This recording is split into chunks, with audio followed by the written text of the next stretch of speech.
The Ukrainian military has not yet fought with or captured North Korean soldiers in Russia's Kursk Oblast, said Vadim Miznik, a spokesperson for Ukraine's operational tactical group Siversk. The first North Korean troops were to be deployed in the combat zone yesterday, according to Ukrainian intelligence. Asked whether North Korean troops have been spotted on the battlefield, Miznik said that intelligence data confirms that the Russian command is redeploying North Korean troops closer to the front in Kursk Oblast. Yet Ukrainian forces have not yet encountered them. The U.S. said that North Korean troops are being dispatched to Kursk Oblast, a Russian border region facing a Ukrainian offensive. While the White House did specify in what capacity they would be deployed, Ukraine and South Korea said that at least some North Korean troops would be used in combat. Previously, Ukraine's military intelligence said that Russia is preparing to deploy 12,000 North Korean soldiers, including 500 officers and 3 generals. Russia and North Korea have initially dismissed the reports, but recently turned to more evasive rhetoric as evidence of the troops' dispatch mounted. The 54th Brigade captured a rare Russian T-90S tank, the export model of the T-90, in the Siversk direction. The tank is fully operational. Soldiers of the 2nd Mechanized Battalion, K2 of the 54th Mechanized Brigade, named after Hetman Ivan Mazepa, captured a Russian export-intended T-90S tank. Oleksandr Afanasyev, the battalion's tank crew member, shared the video on Instagram. Armor researcher Andriy Tarasenko details in his Telegram channel that the most noticeable difference between the T-90S and the T-90A is the trapezoidal Indian DZ block, which is installed instead of the useless Shtora searchlight. The second difference is that all the inscriptions inside the tank are written in English. The captured T-90S is equipped with an anti-drone grill, electronic countermeasure means, television surveillance cameras, and a homemade trawl. It is worth reminding that this is not the first time that Russian-made export-intended tanks have been used on the battlefields of the Russian-Ukrainian war, as they were first spotted back in 2022. According to the OSINT project Oryx, the Russians lost at least 9 T-90S.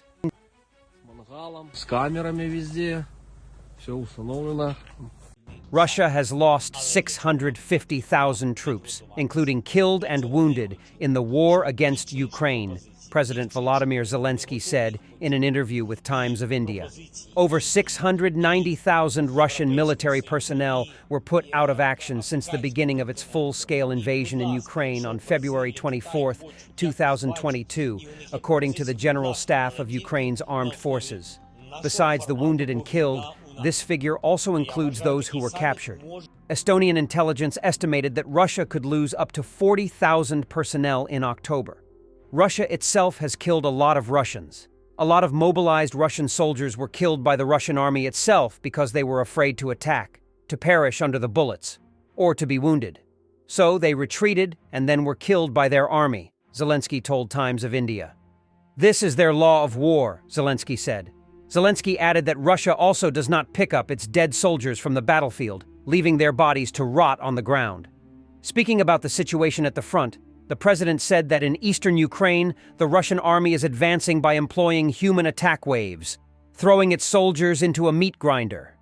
In recent months, Russian troops have been conducting a grinding advance in eastern Ukraine, making territorial gains while incurring heavy losses.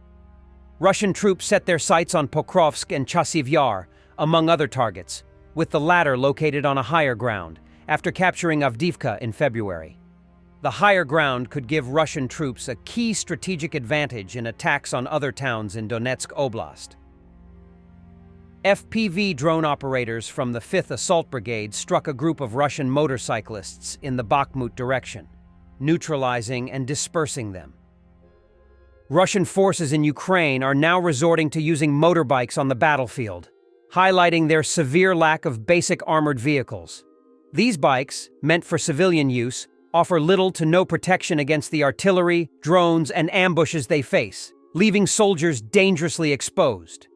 This desperate move underscores the growing strain on Russian logistics and equipment supplies, as frontline units are sent in without even the minimal safety of armored transport. It's a striking example of just how unprepared and stretched Russia's forces have become in the ongoing conflict. Sergei Chemezov, head of Rostec Corporation, warned of the threat of collapse of Russian production sector due to the rising key rate. He made this prediction 2 days before the Russian central bank raised the key rate again last Friday. A serious obstacle to further industrial growth is the record high key interest rate. It is simply not profitable for companies to use mutual funds. If we continue to work like this, we'll end up with most companies becoming bankrupt. Unfortunately, our export of high-tech products is also declining. Because if we sign contracts for products with a production cycle of over a year, naturally the maximum advance payment we receive is 30 to 40%. The remaining funds necessary to produce this product must be borrowed. And with such an interest rate, all the profit that we anticipate gets eaten up by the interest payments we have to pay the bank. And a minor fecal problem in the greatest country in the world, as they say. Moscow telegram channels report that the sewage system in Moscow broke down. A fountain, the height of a residential building, is seen in one of Moscow's districts. A shit show, literally. Russian cities are facing severe infrastructure breakdowns, with sewage systems overflowing and streets literally drowning in wastewater. Unlike Ukrainian cities bombarded daily by Russian forces, these Russian cities suffer without a single strike, crumbling from within. It's a harsh, ironic twist, almost poetic justice, as they confront chaos and neglect at home while fueling destruction abroad. Georgian opposition demands new elections under international oversight at a large rally in Tbilisi.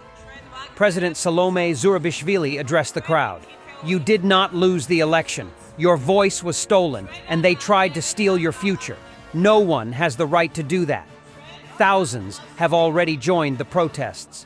Georgia's pro-Russian government has stolen the election through massive fraud. Hungarian Prime Minister and Putin's puppet Viktor Orban was met with boos in Tbilisi as protests erupt following Georgia's likely rigged parliamentary elections. Opposition supporters are gathering to demand fair representation.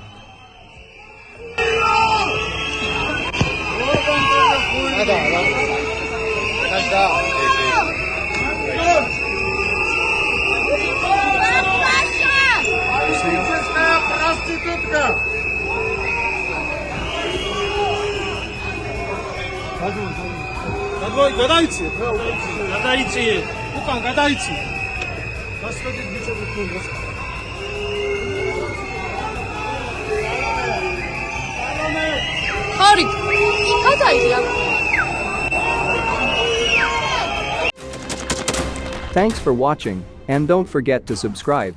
Also, if you want to support Warthog Defense, please become our member and get early access to new videos, exclusive members-only videos, and become administrator in comment section. The membership link is in the description. Rescues every day. We had a guy last week at 6 rescues in 6 days. You know, he's doing the job every day.